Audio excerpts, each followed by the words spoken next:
is Derrick with TCRN. I'm here at the Contact in the Desert conference in Joshua Tree, California. I'm talking with Nick Pope. How are you doing? Fine, thank you. He is formerly of the British government's Ministry of Defense, specifically the UFO project between 1991 and 94. And we just got finished listening to you discuss the Rendlesham forest. Is that how you say it? Yes. Could you give us just a brief rundown again of why that case specifically stands out about and why you chose to write a book about it?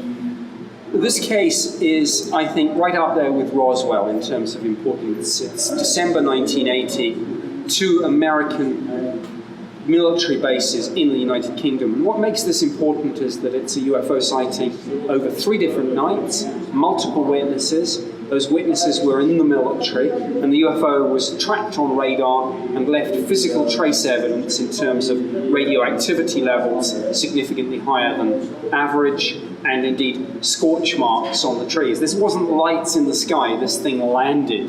And for all those reasons, plus the fact that there are government documents backing up this story that you can see on the government's own website, for all those reasons, this is one of the most important, if not the most important and best evidenced UFO cases that you will come across. And what is the title of the book? The book is called Encounter in Rendlesham Forest, and I co-wrote it with the 2 witnesses at the heart of this incident, John Burroughs and Jim Penniston.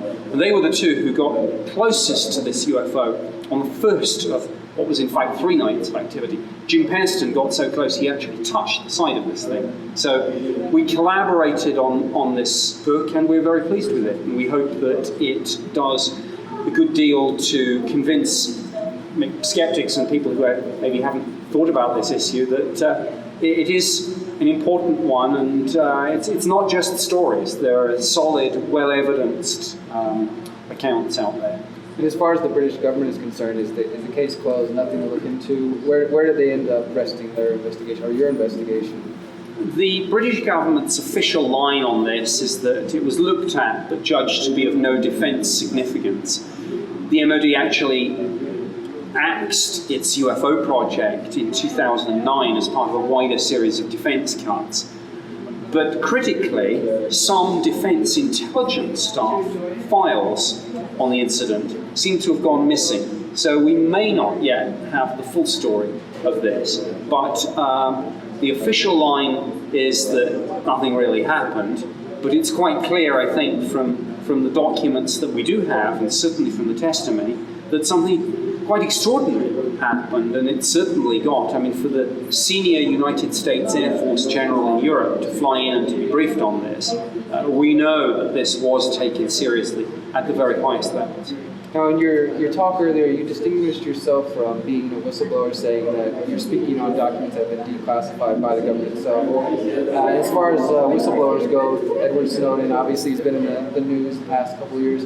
Why do you think there hasn't been a whistleblower specifically on the UFO contact type of issue? Well, some would say that there probably have been, but I think the problem with the ones we have is that there's no paper trail in the way that there is an undisputed. If you point at the information that Edward Snowden and Chelsea Manning have released, for example, there's no dispute that that's genuine, and of course the government have gone after them both because it's genuine. With some of the UFO whistleblowers we've seen so far, the government hasn't gone after them, which I suppose to some would suggest the information isn't genuine. Maybe a UFO whistleblower will come with highly classified information. There have been some hints and suggestions that maybe Edward Snowden has something up his sleeve, maybe a kind of the ultimate get-out-of-jail-free card would be, well, don't push it too far or I'll release the UFO documents. But if that doesn't happen, maybe someone else will come forward. Maybe the real whistleblower here is someone whose name at present we don't know. But that could change every day. The thing with secrets is that the people that keep the secrets have to do it and be successful with it every day. The whistleblowers and the leakers and the investigative journalists, they only have to kind of do it once, and the cat is out of the bag. Absolutely. So we have some I'm guessing guests here and speakers as well who describe experiences either being directly contacted by extraterrestrials or coming into contact with craft and things of that sort.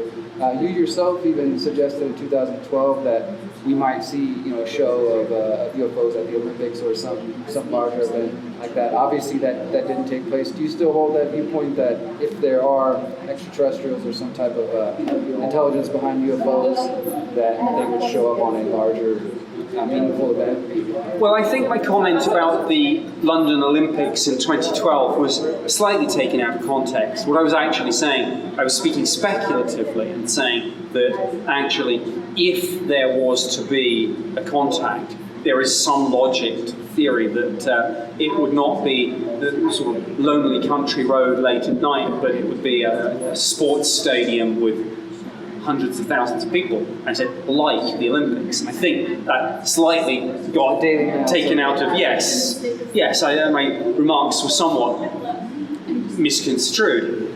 I suspect that the most likely scenario would be not so much the archetypal landing on the White House lawn, but maybe the detection of a signal from outer space. And it's interesting that scientists are currently constructing the largest radio telescope ever built, the Square Kilometre Array.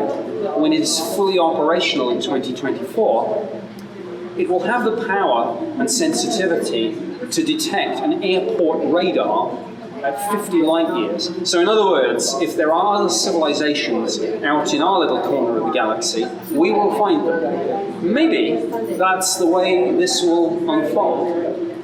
Hopefully. One last question. In my work dealing with other activists and independent journalists, I come across all sorts of topics, not the least of which is extraterrestrials, UFO contact, government cover-ups in general.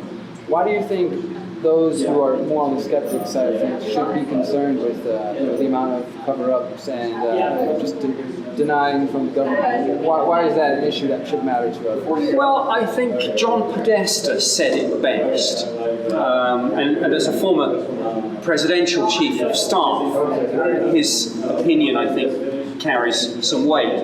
And he said, and this isn't a direct quote, but the gist of his words were this. People are interested in UFOs, and if the government has material on this, it should be released. In other words, he said, this is an open government issue. It's a freedom of information issue. And if the government has something, they should release it because it's the right thing to do and because it's the law. Absolutely. Let everybody know where they can find more about your work and the book so they can go ahead and get a copy of that. Well, the book is Encounter in Rendlesham Forest.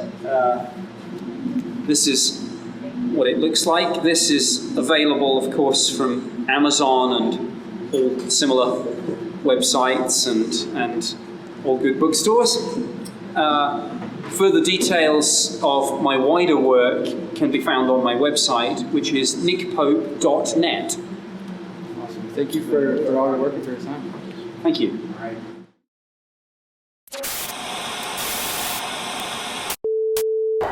Entirely and inexplicably untrue. Okay, excuse me, if the story we've gotten is entirely and inexplicably untrue, then what's the problem in trying to find out what the truth was?